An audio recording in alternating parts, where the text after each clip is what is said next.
यांना मारण्याचा प्रयत्न केला, ज्योतिबांना मारण्याचा प्रयत्न केला. आता याच्यामध्ये दोघं जण होता मारण्याचा प्रयत्न करणारे. तुम्ही कदाचित एखाद्या सिनेमामधूनही पाहिलेला असेल, माहिती असतील. त्याच्यामध्ये कुंभार आणि रोडे नावाच्या दोन व्यक्ती होत्या. धोंडीराम महादेव कुंभार आणि सज्जन रोडे अशा प्रकारची दोन माणसं होती. या दोन माणसांना 1000 रुपये देण्यात आलेले होते महात्मा फुलेंना मारण्यासाठी. आणि ही दोन्ही लोक महात्मा फुलेंना मारण्यासाठी त्यांच्या घरी आलेले होते.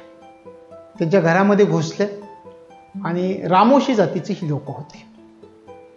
आता रामोशी म्हणजे पूर्वी किल्ल्यांवरती रक्षण करणारी जी लोक असायची त्यांना आपण रामोशी नावाने उल्लेख केला जातो. अशा प्रकारे हे दोघं जण जे महात्मा फुलेंना मारण्यासाठी आलेली होती ती रामोशी जातीची लोक आहेत. साहजिकच आहे, महात्मा फुलेंनी विचारलं मला का मारताय? तर त्यावेळी त्यांनी सांगितलं की बाबा आम्हाला 1000 रुपये मिळालेले आहेत तुम्हाला मारण्यासाठी. महात्मा फुलेंनी त्या दोघांना सांगितलं की हे जे 1000 रुपये तुम्हाला मिळालेले आहेत ते किती दिवस पुरतील असं तुम्हाला वाटतंय? आणि मी जे कार्य करतोय तुमच्या मुलाबाळांसाठी तर ते 1000 पुढ्या गेल्या तरी पुरणार आहे. 1000 रुपये तुम्हाला किती दिवस पुरतील? ते लोक जरा संभ्रमात पडली दोघं जण. त्यांनी विचारलं तुम्ही असं काय काम करताय की आमच्या 1000 पिढ्यांना हे काम उपयुक्त ठरणार आहे? महात्मा फुले म्हणजे मी शिक्षण देतोय, तुमच्या समाजाला मी शिक्षण देतोय. आणि हे ऐकल्यानंतर त्याचं महत्त्व कळल्यानंतर या दोघांच्या हातातील कुऱ्हाडी गळून पडल्या आणि त्यांनी आपल्या मुलांना आणि मुलींना सकाळी शाळेमध्ये पाठवलेलं होतं महात्मा फुलेंच्या. अशा प्रकारे महात्मा फुलेंना मारण्याचा प्रयत्न कुंभार आणि रोडे या दोन व्यक्तींनी केलेला होता, हे लक्षामध्ये ठेवायचं.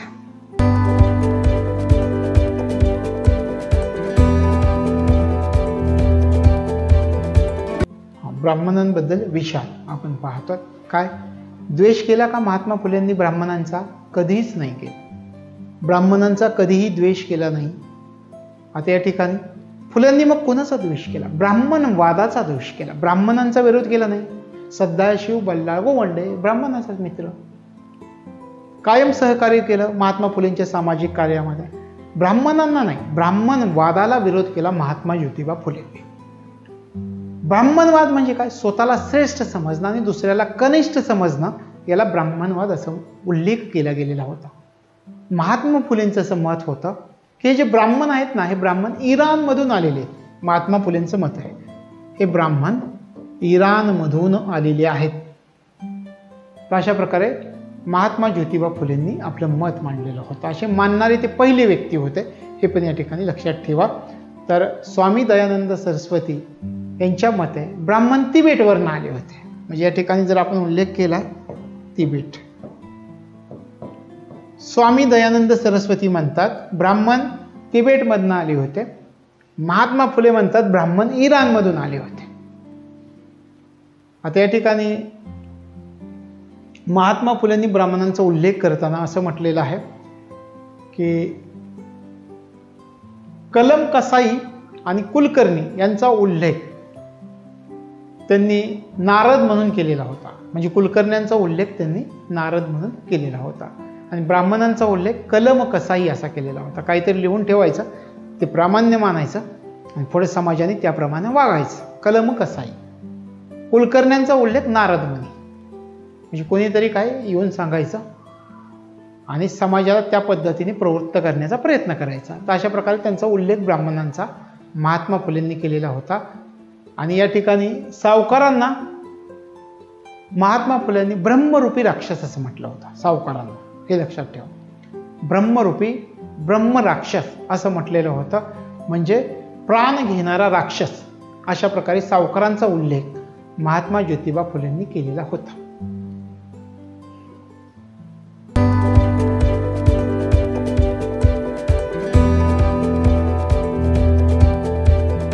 त्यानंतर इंडियन नॅशनल काँग्रेसला विरोध केलेला होता. काय विरोध केलेला होता? त्यांनी सांगितलं की त्यांना असं वाटत होतं की इंडियन नॅशनल काँग्रेस आहे याच्यामध्ये फक्त उच्चवर्णीयांचा समावेश आहे. आणि त्यांनी त्यावेळी म्हटलेलं होतं महात्मा ज्योतिबा फुलेंनी की काँग्रेस नेते जोपर्यंत महार माग शेतकरी यांच्या हिताची जोपर्यंत काळजी घेत नाही तोपर्यंत भारतीय राष्ट्रीय काँग्रेस ही खऱ्या अर्थानं राष्ट्रीय होऊच शकत नाही. लक्षात येत आहे? उच्चवर्णीयांचा समावेश भारतीय राष्ट्रीय काँग्रेसमध्ये. त्यांनी सांगितलं की तोपर्यंत ही भारतीय राष्ट्रीय काँग्रेस राष्ट्रीय होऊ शकत नाही जोपर्यंत ही काँग्रेस महार मांग शेतकरी यांच्या हिताची काळजी घेत नाही. आणि या इंडियन नॅशनल काँग्रेस आहे त्याला विरोध केलेला होता महात्मा ज्योतिबा फुलेंनी.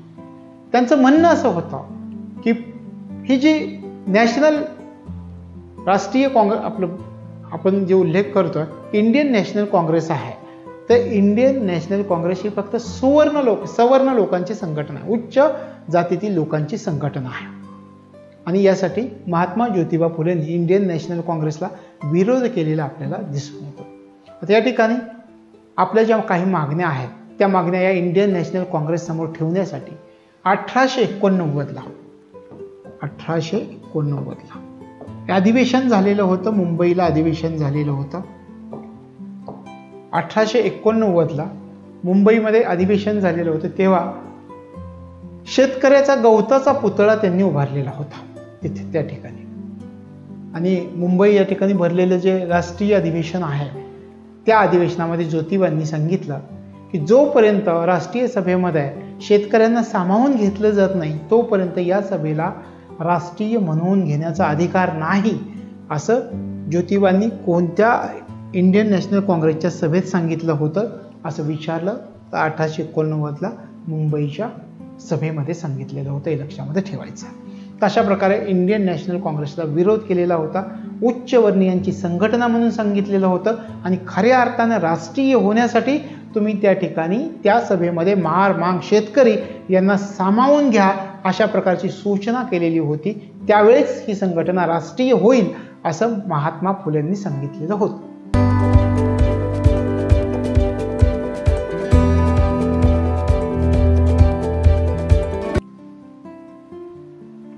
नगरपालिकेचे सदस्य म्हणून काम केलेलं होतं. तर ते 1878 ते 1882 हा कालावधी होता. 1878 ते 1882 या कालावधीमध्ये महात्मा ज्योतिबा फुले नगरपालिकेचे सदस्य होते. आणि यावेळी काही गोष्टींना त्यांनी विरोध केला होता. मग कोणत्या गोष्टींना विरोध केला होता हे आपल्याला माहिती असणं गरजेचं आहे. त्याच्यामध्ये पुणे मार्केटची इमारत आणि लॉर्ड रिपनला मानपत्र देणे. पुणे मार्केटची इमारत बांधणे,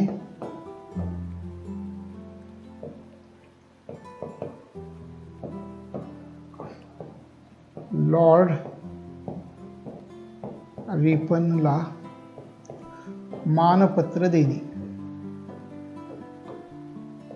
या दोन गोष्टींना महात्मा ज्योतिबा फुलेंनी विरोध केलेला होता. विरोध या दोन गोष्टी होत्या की नगरपालिकेचे ज्यावेळी सदस्य होते त्यावेळी या दोन गोष्टींना महात्मा ज्योतिबा फुलेंनी विरोध केलेला होता. आपण विरोध म्हणूयात. हा विरोध केलेला होता या दोन गोष्टींना. हे लक्षामध्ये ठेवायचे. कदाचित तुम्हाला विधानांमध्ये विचारले जाऊ शकेल. आणि त्यावेळी ज्योतिबांनी सांगितलेलं होतं की तुम्ही मान समारंभावरती जे पैसे खर्च करताना ते पैसे शिक्षणासाठी खर्च करा, असं त्यांनी त्यांचं मत व्यक्त केलेलं होतं. याच वेळी आपल्याला असंही सांगता येईल की 6 ते 14 वयोगटातील मुलामुलींना प्राथमिक शिक्षण मोफत मिळालं पाहिजे हा ठराव नगरपालिकेमध्ये महात्मा ज्योतिबा फुलेंनी मांडलेला होता. विचारतील 6 ते 14 वर्ष वयोगटातील मुलामुलींना प्राथमिक शिक्षण मोफत मिळालं पाहिजे हा ठराव नगरपालिकेमध्ये महात्मा ज्योतिबा फुलेंनी मांडलेला होता.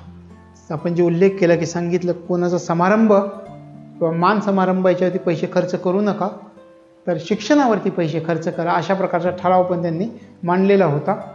अशा प्रकारे 1878 ते 1882 या कालावधीमध्ये महात्मा ज्योतिबा फुलेंनी नगरपालिकेचे सदस्य म्हणून काम केलेलं होतं. याशिवाय मुलींच्या शिक्षणासाठी सक्तीच्या शिक्षणाचा ठराव सुद्धा त्यांनी मांडलेला होता. तर अशा प्रकारे नगरपालिकेचे सदस्य म्हणून त्यांनी काम केलेलं होतं. कमर्शियल कंपनीची सुरुवात त्यांनी केलेली होती. तर फुलेंनी एक कमर्शियल कंपनी चालू केलेली होती. तर ही जी कंपनी होती ती कॉन्ट्रॅक्ट पद्धतीची कंपनी होती. आता या ठिकाणी कोणती, तो उदाहरणार्थ एखादं कॉन्ट्रॅक्ट घ्यायचं, खडकवासला धरणाचं काम चालू आहे, त्याला दगड पुरवायच्यात कॉन्ट्रॅक्ट घ्यायचं. त्याच्यानंतर कुठे पुलाचं काम चालू आहे, त्याला कशा प्रकारचे चुना पुरवायचा आहे त्याला काम, ते कॉन्ट्रॅक्ट घ्यायचं. अशा प्रकारचं कमर्शियल कंपनीची सुरुवात महात्मा फुलेंनी उदरनिर्वाहासाठी केलेली होती. आणि या कंपनीमध्ये त्यांचे जे भागीदार होते ते भागीदार कोणते होते हे लक्षामध्ये ठेवायचं आहे. हरी शिंदे आणि कृष्णराव भालेकर. हरी शिंदे, कृष्णराव भालेकर हे त्यांचे भागीदार होते. कृष्णराव भालेकर खऱ्या अर्थाने त्यांना आर्थिक लाभ झाला या कंपनीमधून. वेगवेगळ्या प्रकारचे कॉन्ट्रॅक्ट घ्यायचे आणि ती कॉन्ट्रॅक्ट पूर्ण करायची. तर हे त्यांचे 2 भागीदार होते हे लक्षामध्ये ठेवायचं आहे. त्यांची नावं लक्षामध्ये ठेवायचं आहे. हरी शिंदे, कृष्णराव भालेकर हे लक्षामध्ये ठेवायचं.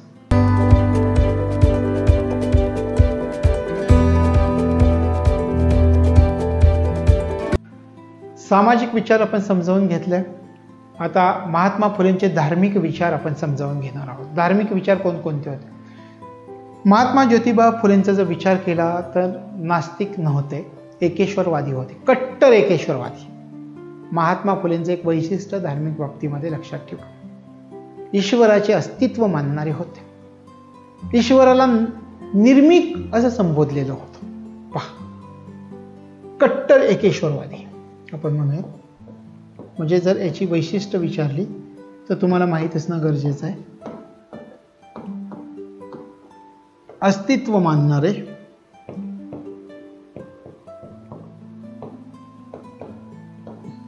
ईश्वराचं अस्तित्व मानणारे, ईश्वराला निर्मिक असं म्हटलं.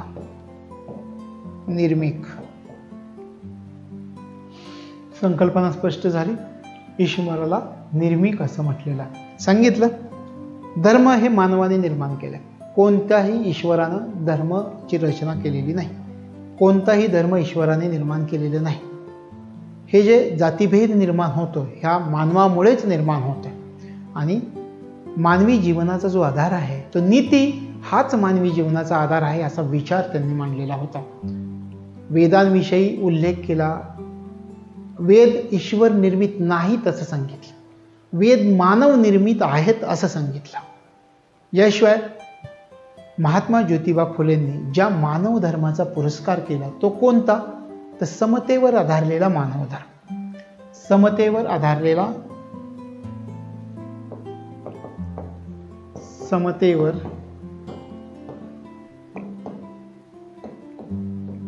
आधारलेला मानव धर्म. कोणत्या मानव धर्माचा पुरस्कार केला? समतेवर आधारलेल्या मानव धर्माचा ज्योतिबा फुलेंनी पुरस्कार केलेला होता हे लक्षामध्ये ठेवायचं. मग धर्मामध्ये सुधारणा करायची. काय केलं? ज्योतिबा फुलेंनी सत्यशोधक समाजाची स्थापना केली. मग तुमच्या लक्षात येईल की सत्यशोधक समाजाची स्थापना झाली तर धर्मामध्ये सुधारणा करण्यासाठी या सत्यशोधक समाजाची स्थापना झाली. 24 सप्टेंबर 1872ला सत्यशोधक समाजाची स्थापना झाली. आणि शिक्षणाबाबतीत महात्मा फुलेंनी एक वाक्य म्हटलेलं होतं तर ते वाक्य आपल्या लक्षामध्ये असणं गरजेचं आहे. महात्मा फुले म्हणतात की सत्य आणि असत्य यामधला फरक जो ओळखता येतो ते म्हणजे शिक्षण. सत्य आणि असत्य यामधला फरक जो ओळखता येतो ते म्हणजे शिक्षण असं म्हणतात. आणि यावेळेस फुलेंनी म्हटलेलं होतं की सत्य सर्वांच्या आधीचं घर आहे, सर्व धर्माचं माहेर आहे, सत्य हाच मानवी धर्म आहे. अशा प्रकारचा उल्लेख महात्मा ज्योतिबा फुलेंनी केलेला आपल्याला दिसून येतो. याशिवाय मंत्रतंत्र, व्रतवैकल्य, तीर्थयात्रा, श्राद्ध यांना महात्मा फुलेंनी विरोध केलेला दिसून येतो असं आपल्याला सांगता येईल. त्यांचं असं म्हणणं होतं की श्राद्ध वगैरे काही नसतं. एकदा माणूस मेला, एकदा माणूस गेला की त्याचं काही अस्तित्व राहत नाही, म्हणून श्राद्ध हा प्रकारच नसतो असं महात्मा फुलेंनी म्हटलेलं होतं. फुले आस्तिक होत्या, पण देवाच्या नावाखाली देशामध्ये जी काही अंधश्रद्धा चालू होत्या त्या अंधश्रद्धांना महात्मा ज्योतिबा फुलेंनी या ठिकाणी विरोध केलेला आपल्याला दिसून येतं. महात्मा फुलेंनी ईश्वराला निर्मिक असा उल्लेख केलेला आपल्याला दिसून येतो. मूर्ती पूजेला महात्मा फुलेंनी विरोध केला होता. लक्षात ठेवायचे, मूर्तीपूजेला विरोध, मूर्ती पूजेला विरोध केलेला होता. तर या छोट्या छोट्या गोष्टी आपल्याला परीक्षेमध्ये. आणि का विरोध केलेला होता की महात्मा फुलेंनी सांगितलं की तुम्ही प्राचीन ग्रंथ जर वाचले तर प्राचीन ग्रंथामध्ये मूर्तीपूजेचं अस्तित्व आढळूनच येत नाहीये, असं मत महात्मा फुलेंनी मांडलेलं होतं. आणि त्यांनी सांगितलं की मूर्तीपूजा जी आली ती नंतर पुराण नावाच्या पुस्तकामध्ये या मूर्तीपूजेला महत्त्व दिलं गेलेलं आहे. यांनीच नाही तर स्वामी दयानंद सरस्वतींनी सुद्धा पुराणांना भाकड कथा असं म्हटलेलं होतं. महात्मा फुले म्हणतात की मूर्तीपूजेला पुराणामध्ये महत्त्व दिलं आहे आणि प्राचीन ग्रंथामध्ये महत्त्व नाही आहे.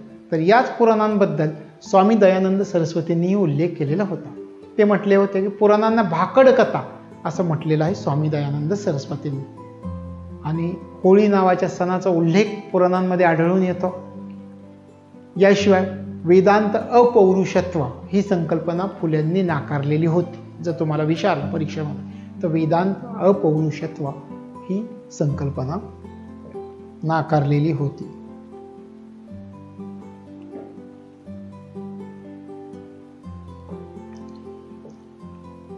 वेदांत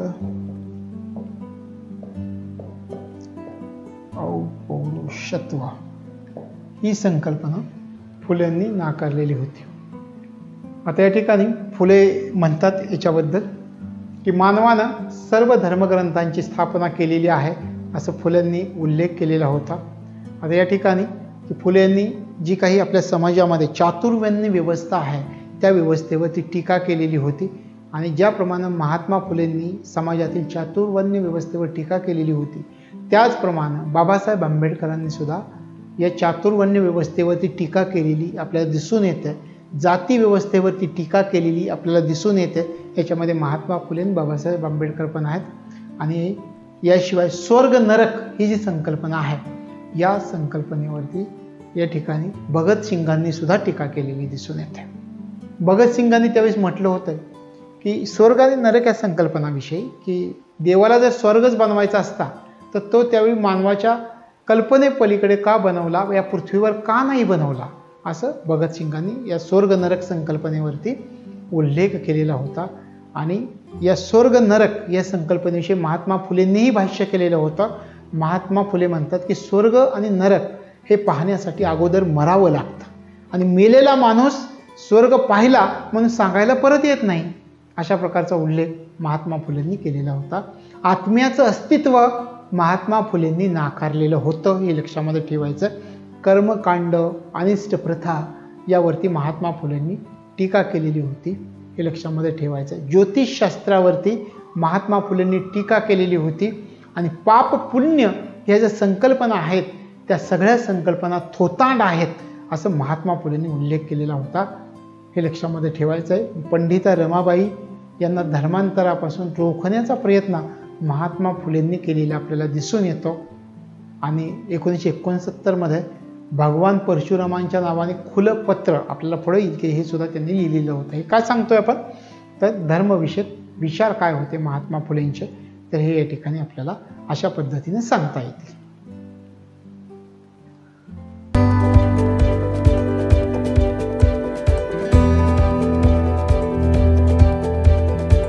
कामगार चळवळ महत्त्वाची आहे. त्याच्यामध्ये नारायण मेघाजी लोखंडे यांचं नाव आपल्याला उल्लेख करावा लागेल. नारायण मेघाजी लोखंडे कशाची स्थापना केली होती हे लक्षामध्ये 1880 मध्ये भारतातली पहिली कामगार संघटना यांनी स्थापन केली. 1880 भारतामधील पहिली कामगार संघटना.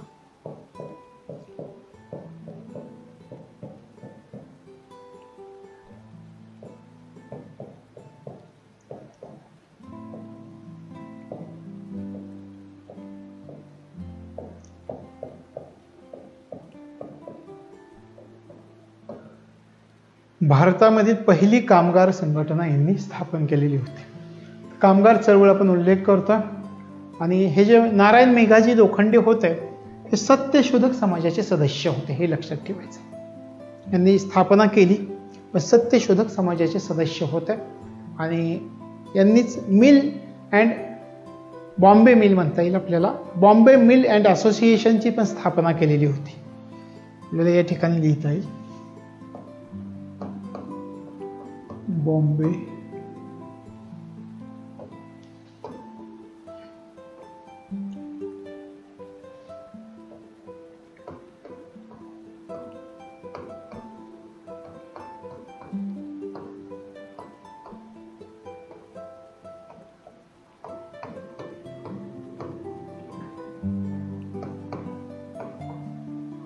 बॉम्बे मिल अँड असोसिएशनची सुद्धा स्थापना केलेली होती.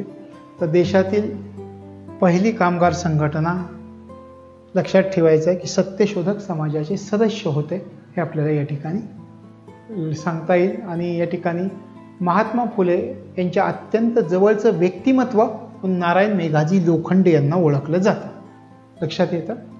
तर या ठिकाणी आपण म्हटलं की भारतातील पहिली कामगार संघटना उभारली यांनी, त्यात बॉम्बे मिल अँड असोसिएशनची स्थापना केली आणि भारतामधील आपल्याला असं म्हणता येईल की देशातील पहिल्या कामगार संघटनेच्या स्थापनेमध्ये सहाय्य केलेलं होतं, हे लक्षामध्ये ठेवायचं आहे.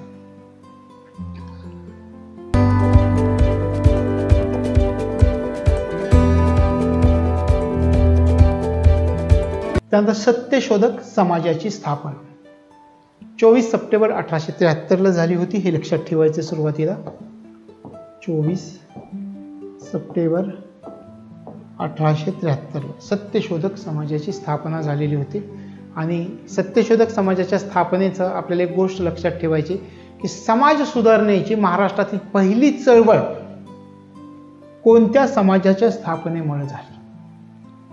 महाराष्ट्रातील समाज सुधारणेची पहिली चळवळ असं म्हटलं जातं सत्यशोधक समाजाची स्थापना. समाज सुधारणेची महाराष्ट्रामधील समाज सुधारणेचीच पहिली चळवळ, सुधारणेची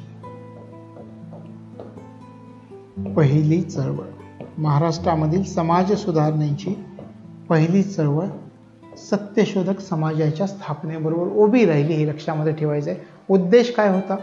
शूद्रातिशूद्र लोक जे आहेत त्यांची स्थिती सुधारण्यात यावी आणि त्यांची धार्मिक आणि सामाजिक गुलामगिरीमधून मुक्तता व्हावी. सत्यशोधक समाजाचा उद्देश होता. उद्देश आपल्याला विचारतात राज्यसेवेच्या परीक्षांमध्ये, तो उद्देश प्रमुख असतो. तर शूद्रातिशूद्रांची स्थिती सुधारता यावी आणि त्यांची धार्मिक आणि सामाजिक गुलामगिरी नष्ट व्हावी किंवा त्यांना धार्मिक आणि सामाजिक गुलामगिरीमधून मुक्त करण्यात यावं, अशा प्रकारचा उद्देश सत्यशोधक समाजाचा होता.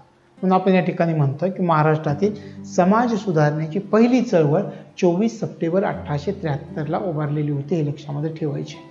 आणि महात्मा ज्योतिबा फुलेंचे सार्वजनिक सत्यधर्म आणि गुलामगिरी हे जे ग्रंथ होते, या ग्रंथामध्ये ज्योतिबांनी सत्यशोधक समाजाची जी तत्व आहेत त्या तत्वांचा उल्लेख केलेला आहे. म्हणजे तुम्हाला विचारतील या ठिकाणी की सत्यशोधक समाजाच्या तत्वांचा उल्लेख कोणत्या ग्रंथांमध्ये करण्यात आलेला आहे. तर या ठिकाणी लक्षात ठेवायचं सार्वजनिक सत्यधर्म आणि गुलामगिरी, सार्वजनिक सत्यधर्म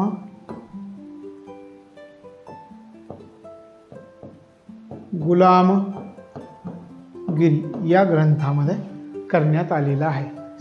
कशाचा? सत्यशोधक समाजाच्या तत्वांचा उल्लेख या ग्रंथामध्ये. ब्रीद वाक्य काय होतं सत्यशोधक समाजाचं? सर्व साक्षी जगतपती त्याला नकोच मध्यस्थी. ब्रीद वाक्य सर्व साक्षी जगतपती त्याला नकोच मध्यस्थी, हे ब्रीद वाक्य होतं सत्यशोधक समाजाचं. ह्या दोन ग्रंथामधून काय सांगितलं? सत्यशोधक समाजाची तत्व सांगितली. हे ब्रीद वाक्य आहे. ब्रीद वाक्य सर्व साक्षी जगतपती त्याला नकोच मध्यस्थी, अशा प्रकारचं ब्रीद वाक्य होतं. सत्यशोधक समाजाच्या मुंबई शाखेचे अध्यक्ष नारायण मेघाजी लोखंडे होते. मुंबई शाखेचे अध्यक्ष, सत्यशोधक समाजाच्या मुंबई शाखेचे अध्यक्ष आपण जे पाहिलं नारायण मेघाजी लोखंडे हे मुंबई शाखेचे अध्यक्ष होते सत्यशोधक समाजाचे. सत्यशोधक समाजाचे कार्यवाहक जे होते त्यांचं नाव होतं नारायणराव कडलक. कार्यवाहक कोण होते? कार्यवाहक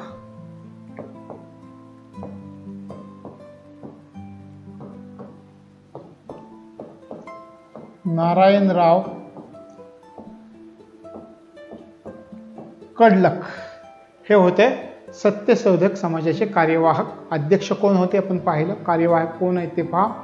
आणि सत्यशोधक समाजाच्या पद्धतीनं विवाह या ठिकाणी आयोजित केले जात होते. आता सत्यशोधक समाजाच्या पद्धतीने विवाह करायचं म्हणजे काय करायचं, तर कमी खर्चामध्ये विवाह करायचा. सर्व जाती धर्मांचा विवाह केला जात होता. आणि सत्यशोधक समाजानं स्वतःची 5 मंगलाष्टक तयार केली होती. विवाह कसा करायचा? कमी खर्चामध्ये सर्व जाती धर्माच्या लोकांना बोलवलं जात होतं आणि स्वतःची 5 मंगलाष्टकांची निर्मिती केलेली होती. आता यातली 5 मंगलाष्टक कोणी म्हणायची होती, तर 2 मंगलाष्टक वधूनी म्हणायची होती, 2 मंगलाष्टक त्या ठिकाणी असलेल्या वराने म्हणायची होती आणि 1 मंगलाष्टक जेवण करणाऱ्या आणि उपस्थित असणाऱ्या लोकांनी म्हणायचं होतं. 5 मंगलाष्टक आपण म्हणतो, 2 मंगलाष्टक वधूने, 2 मंगलाष्टक वराने आणि 1 उरलेलं मंगलाष्टक त्या ठिकाणी उपस्थित असलेल्या लोकांनी, म्हणजे जेवण करणारे उपस्थित असलेल्या लोकांनी. अशा प्रकारे 5 मंगलाष्टकांची रचना या सत्यशोधक समाजाने केलेली होती. आणि या ठिकाणी सत्यशोधक समाजाची जी पद्धत होती, या पद्धतीमध्ये मध्यस्थाला नाकारण्यात आलेलं होतं, म्हणजे पुजाऱ्याला, ब्राह्मणाला नाकारण्यात आलेलं होतं. आणि सत्यशोधक समाजाच्या पद्धतीनं जो पहिला विवाह झाला, तो पहिला विवाह राधाबाई निमकर आणि सीताराम आल्हाट यांचा झाला. पहिला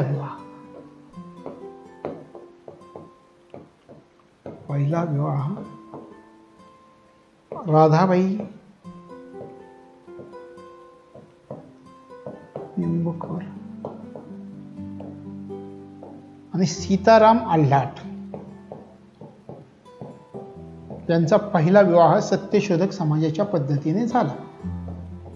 लक्षात आलं. रचना आपण सांगितली, 5 मंगलाष्टिका, कमी खर्चामध्ये सर्व जाती धर्माच्या लोकांना बोलवलं जायचं.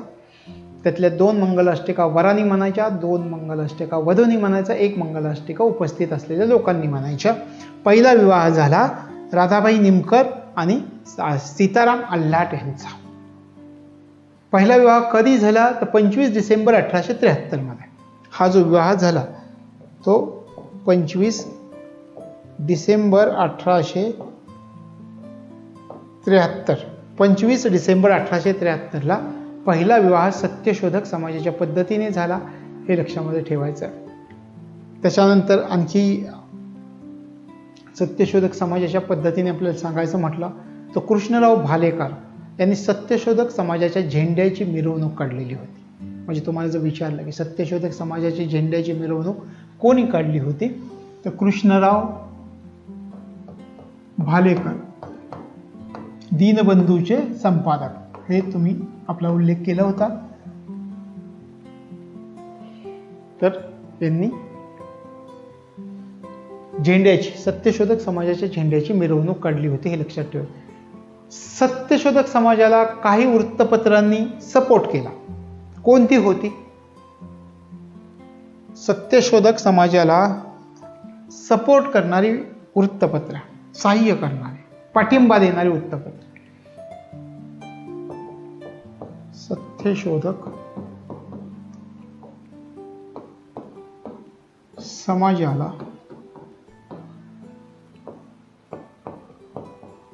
पाठिंबा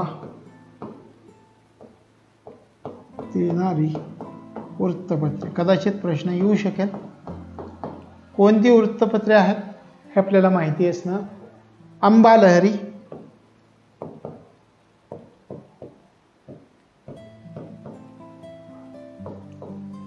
राघव भूषण अशी काही वृत्तपत्रे होती की त्यांनी सपोर्ट केलेला होता. आणखी एक होतं बडोदा वत्सन असं नाव होतं त्याचं.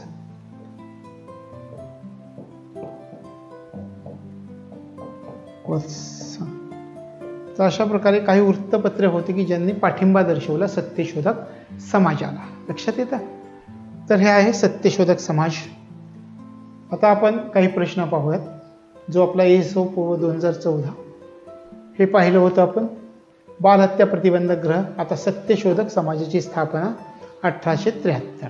तोच प्रश्न. सगळे आपले क्लिअर होत जातील पुढे पुढे मुद्दे या ठिकाणी. याच्यावरती आणखी प्रश्न विचारण्यात आलेले आहेत. महात्मा फुले यांच्या बाबत पुढीलपैकी कोणते विधान असत्य आहे? बालहत्या प्रतिबंधक ग्रह स्थापन केले आपण पाहिलं. जातीभेद विवेकसार हे पुस्तक लिहिलं हे आपण पाहिलेलं नाही. त्यांना मोरो विठ्ठल वाळवेकर यांनी मदत केली हे आपण पाहिलं. आणि त्यांनी सत्यशोधक समाज स्थापन केला हे आपण पाहिलं. म्हणजे हे विधान असत्य आहे. तशा प्रकारचे प्रश्न आलेले आहेत. कधी आला पहा? ESO मुख्य 2019 आला. त्यानंतर पहा PSI मुख्य 2012. सर्वसाक्षी जगतपती त्याला नकोच मध्यस्थी हे कोणाच्या धर्मविचारातील प्रमुख सूत्र होतं? सांगता येईल आपल्याला. सत्यशोधक समाजाचं ब्रीद वाक्यच आहे की सर्वसाक्षी जगतपती त्याला नकोच मध्यस्थी.